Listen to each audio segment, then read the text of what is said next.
Dubayga ketayotgan ikkita elektron avia chipta bilet jo'natilgan bularga.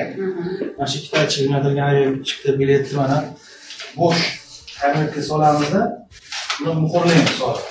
Farg'ona viloyati Ichki ishlar boshqarmasi xodimlari tomonidan Toshkent xalqaro aeroportida o'tkazilgan tezkor tadbirda Birlashgan Arab Amirliklarining Dubay shahriga uchmoqchi bo'lgan 2 nafar ayol to'xtatib qolindi. Aniqlanishicha, Buvayda tumanida yashovchi 35 yoshli ayol moddiy qiynalgan ayollarni aldab, ularni xorijda fohishalik qilishga jalb etmoqchi bo'lgan. U safar xarajatlarini qoplab berish evaziga qing'ir yo'lda topilgan daromadning yarmini talab qilgan. Gumonlanuvchi aeroportda qo'lga olingan. Buvayda tuman sudida unga nisbatan qonuniy chora ko'rildi.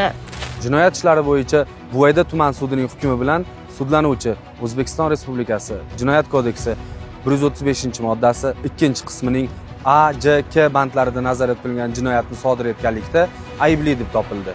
Unga ushbu modda bilan 5 yil muddatga ozodlikdan mahrum qilish tariqasida jazo tayinlandi. Tayinlangan jazoni umumiy tartibli koloniyalarda o'tashi belgilandi.